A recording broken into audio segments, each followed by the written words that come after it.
nossos queridos paroquianos e paroquianas, também aqueles que nos acompanham através das redes sociais. A cruz de Jesus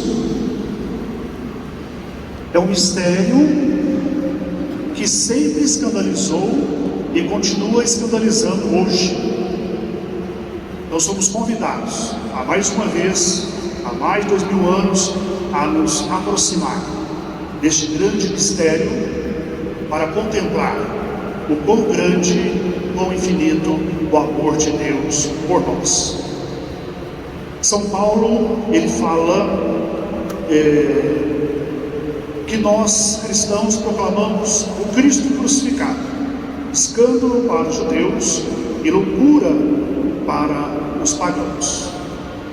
Na verdade, a cruz é loucura de Deus, é sabedoria de Deus. É um sinal claro, evidente, que Deus faz grandes coisas através dos pequenos, dos frágeis, dos humildes, e que nas situações de fracasso, de limites, de perdas, de sofrimento, Deus é vencedor, e por meio da sua cruz e ressurreição também nos torna vencedores. A cruz é um sinal de esperança para nós, porque através da cruz, de onde gerou a morte, mas através da cruz de Cristo gerou a árvore da vida, que nos possibilita a salvação e a participação na vida eterna. São Gregório Magno nos dizia que a Escritura cresce com aqueles que a leem. O que significa isso?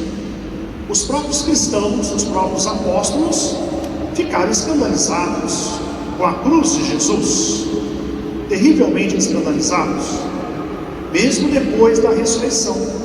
Como anunciar o Jesus crucificado? Então foram procurar nas Sagradas Escrituras a iluminação para este evento crucial da humanidade, a morte do Filho de Deus, do Messias, que terminou na cruz. Então, olhando os profetas, como nós ouvimos hoje na leitura do profeta Isaías, foram ver que havia já na Sagrada Escritura essa profecia do Cristo sofredor. Então Jesus é escândalo porque havia diferentes expectativas, diferentes esperanças da vinda do Messias, mas todas elas esperavam um rei político, um rei como Davi, como Salomão, um reino, claro, tendo Deus como centro de tudo, como uma teocracia, mas um reino político, um reino deste mundo. Mas nas entrelinhas da história, nos acontecimentos da história, Deus desenhou este grande evento da salvação, que é a cruz de Jesus. O Messias deveria ser servo, o Messias deveria ser aquele que se tornaria solidário com todos os sofredores da terra, de todos os tempos. Então Jesus é o Deus amor que desce, que assume a nossa existência, se envolve com a nossa história, inclusive com o nosso sofrimento e com a nossa dor, para nos redimir, para dar sentido a ela, um sentido redentor, que nos faz crescer no amor de Deus e na participação da comunhão eterna com Ele na eternidade. Então, na própria Sagrada Escritura, os primeiros discípulos encontraram a resposta. Lembramos também que o próprio Jesus já nos indicou isso após a ressurreição, quando ele apareceu para os discípulos de Emaús, que estavam terrivelmente escandalizados, desanimados, e foram embora, saíram de Jerusalém em direção a Emaús. E Jesus aparece para eles como um forasteiro. Aí Jesus diz como são tardos, para entender. Isso já estava previsto no Antigo Testamento, nas profecias. Lá já falava sobre o seu sofrimento.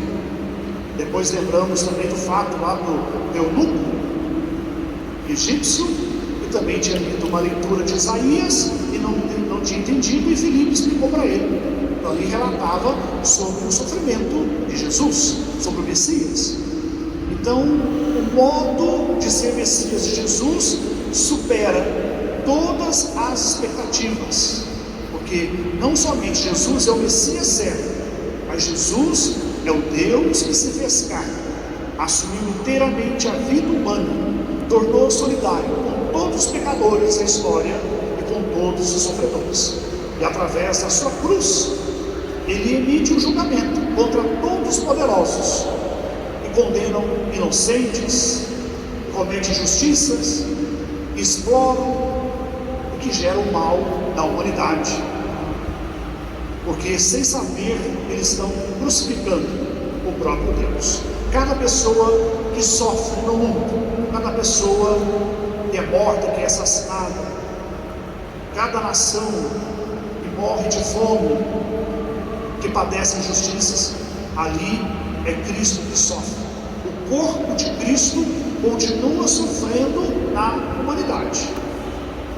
Então Jesus é solidário com todo o ser humano, especialmente os mais sofredores. Podemos perguntar: qual é o maior mal cometido na terra? É exatamente a condenação e a crucificação de Jesus. Aqui nós contemplamos a condenação injusta. Jesus foi torturado, experimentou escárnios, recebeu bofetadas, cusparadas, a sua barba foi arrancada, foi flagelado, coroado de espinhos, não como honra, mas como ultraje. Inclusive encontraram no piso, na torre de Antônio, onde provavelmente Jesus foi condenado e flagelado, o jogo chamado Jogo do Rei. É provável que os soldados romanos tenham brincado, feito um jogo, colocando Jesus como rei. E finalmente a morte na cruz. Não somente a morte de um homem, de uma pessoa que pretendia ser rei, mas a morte do Filho de Deus, a morte de Deus mesmo.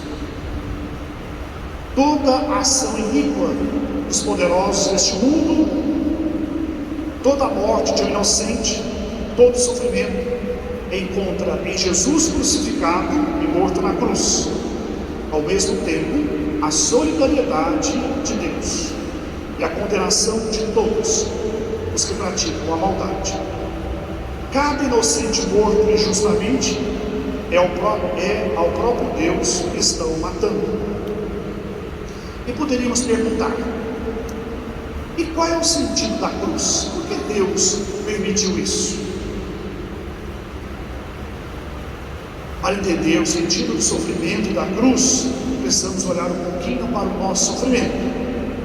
A experiência do sofrimento que marca a humanidade, naturalmente as famílias, e quantas vezes os nossos caminhos se tornam cansativos e difíceis. Incompreensões, divisões, preocupação com o futuro dos filhos, incômodos de vários tipos. Vivemos a pandemia, guerra sem fim, é a guerra da Ucrânia, mas paralelamente a guerra na Síria não acabou, na África e em todos os lugares do mundo tem situações de guerra que não são mais notícias.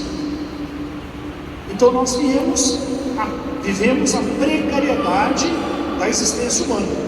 Então a cruz de Cristo, ela joga uma luz sobre essa realidade. Jesus mudou o sentido da dor, do sofrimento, tanto sofrimento físico e moral. A cruz o sofrimento ou a morte era visto antes como um castigo. Mas Jesus mostra que não, porque Jesus é justo, é santo, e foi morto na cruz. E os males que acontecem no mundo, acontecem com pessoas boas, com pessoas más. Então, o sofrimento não é consequência do meu pecado, ou um castigo de Deus. Então, graças à cruz de Cristo, o sofrimento se tornou também, à sua maneira, uma espécie de sacramento universal de salvação. Cristo, ao assumir a vida humana, a natureza humana, e sofrer por amor de nós, possibilita a cada um de nós unir o nosso sofrimento, a nossa dor, o nosso fracasso, a nossa frustração, até o nosso pecado, nos unir à cruz de Cristo.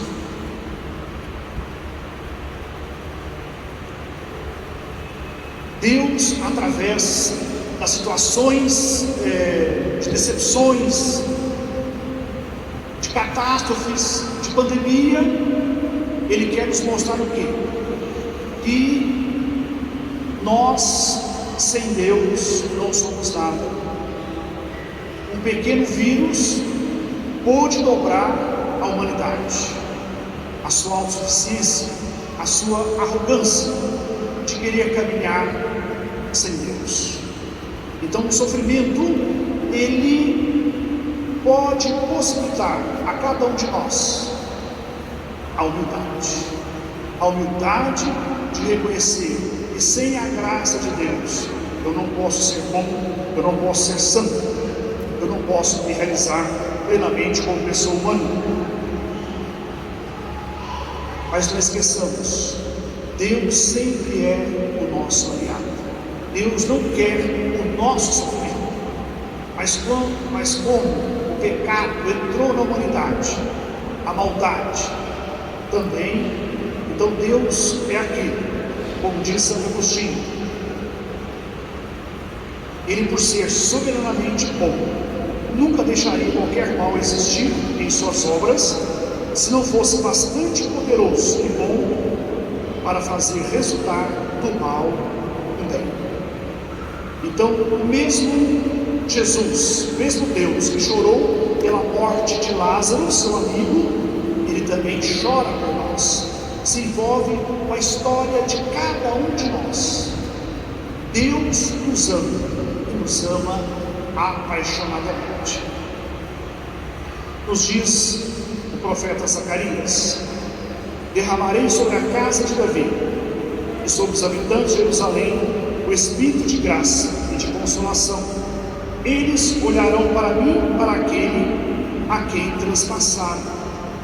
Então, queridos irmãos e irmãs, somos convidados a olhar para aquele que transpassaram, olhar para Jesus, não com sentimento simplesmente de compaixão ou de derrota, mas como resposta, uma atitude dinâmica de evangelização. Contemplar Jesus crucificado é contemplar a vitória de Jesus sobre a morte e sobre o pecado e sobre toda a forma de justiça. Ao contemplarmos o amor de Deus encarnado e crucificado, nós somos chamados a sermos evangelizadores, a anunciar ao mundo que Cristo morreu na cruz, não somente por mim, não somente para um povo ou para um grupo, mas para todos, para toda a humanidade. A salvação é destinada a toda a humanidade, a todos aqueles que escutarem, acolherem e crerem em Jesus. E Jesus nos ensina que a fé vence o mundo, como Ele venceu a cruz, o pecado e a morte, todos nós também poderemos vencer. Jesus diz: tenho-vos dito isso, para que em mim tenhais paz. No mundo tereis aflições, mas tende fé, eu venci o mundo. Então, em Jesus, nós podemos também derrotar Satanás, como ele derrotou a sua quarentena, toda a sua vida e na cruz. Então, em Jesus, nós podemos também vencer o mal, o pecado em nossa vida, e poderemos dar um sentido profundo para o nosso sofrimento, porque nós completamos em nossa carne aquilo que falta ao sofrimento de Cristo. Não que falte alguma coisa, mas o corpo místico de Cristo, que é a igreja, continua sofrendo e sofrerá até a sua segunda vida. Então, de uma forma profunda e misteriosa, todos nós participamos, ou através do nosso sofrimento, participamos do mistério da cruz de Jesus. Então, a cruz de Jesus é o sinal supremo do amor de Deus por cada ser humano. A resposta superabundante à necessidade de que toda pessoa sente de ser amada. Ninguém te ama como eu. Este é o amor de Deus por nós. Então a cruz é a expressão máxima deste amor de Deus por nós. Então a nossa resposta também deve ser uma resposta de amor, o amor a Deus com todo o nosso coração, o amor ao próximo, como Jesus nos ensinou. E que este amor jamais nos separe de Cristo.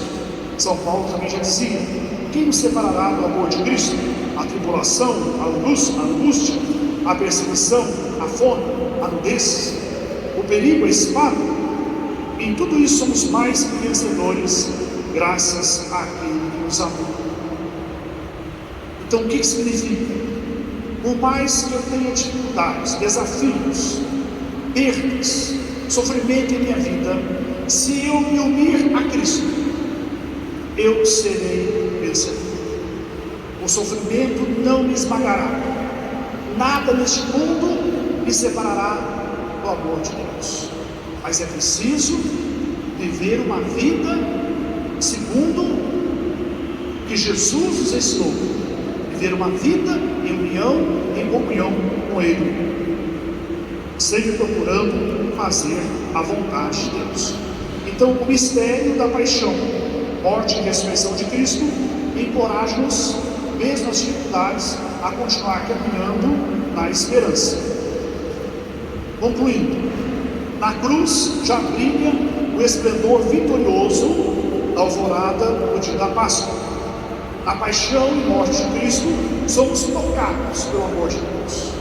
Cada um de nós, em cada ferida, em nosso profundo, até em situações que nem nós mesmos conhecemos, Deus nos toca pelo amor. Mas é preciso fazer esse movimento em direção a Ele, crer com todo o coração a Sua palavra, a Sua igreja, os sacramentos, aquilo que Jesus nos ofereceu através dos apóstolos. Os nossos fracassos, as nossas desilusões, as nossas amarguras, que pareciam indicar a ruína de tudo, são iluminados pela presença de Cristo. O ato de amor da cruz é confirmado pelo Pai, e a luz urgente da ressurreição tudo envolve e transforma. Então, por mais difícil que seja a nossa realidade, Deus pode transformá-la. Da traição pode nascer a amizade, da negação o perdão, do ódio o amor. Lembremos neste momento também de Nossa Senhora das Dores, que está diante da cruz, diante do seu Filho Jesus.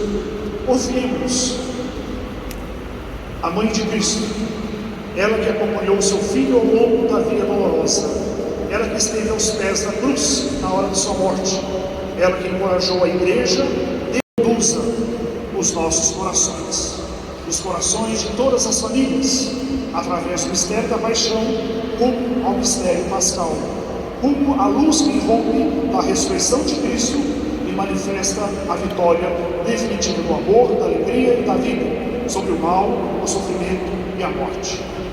E como o apóstolo São Paulo, nós somos convidados a viver a nossa existência, a nossa vida, na fé no Filho de Deus, que me amou e se entregou por mim. Amém. convido então agora vocês continuarem sentados e com meditação